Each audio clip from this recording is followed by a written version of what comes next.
நான் எழுதும் letter, C மடல், இல்ல கடுதாசி வச்சுக்கலாமா?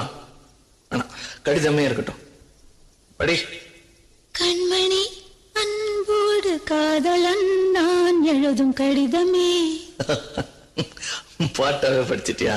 அப்ப நானும் முதல்ல கண்மணி சொன்னல, இங்க பொன்மணி போட்டுக்க. பொன்மணி, உன் வீட்டுல சௌக்கியமா? நான் இங்க சௌக்கியம். பொன்மணி, உன் வீட்டில் சௌக்கியமா? நான் இங்கு சௌக்கியமே. உன்னை நினைச்சு பார்க்கும்போது கவிதை மனசுல அருவி மாதிரி கொட்டுது. ஆனா அதை எழுதணும்னு உட்காந்தா அந்த எழுத்துதான் வார்த்தை. உன்னை எண்ணி பார்க்கையில் கவிதை கொட்டுது, அதான். அதை எழுத நினைக்கையில் வார்த்தை முட்டுது. அதேதான், பிரமாதம். கவிதை கவிதை படி. கண்மணி அன்போ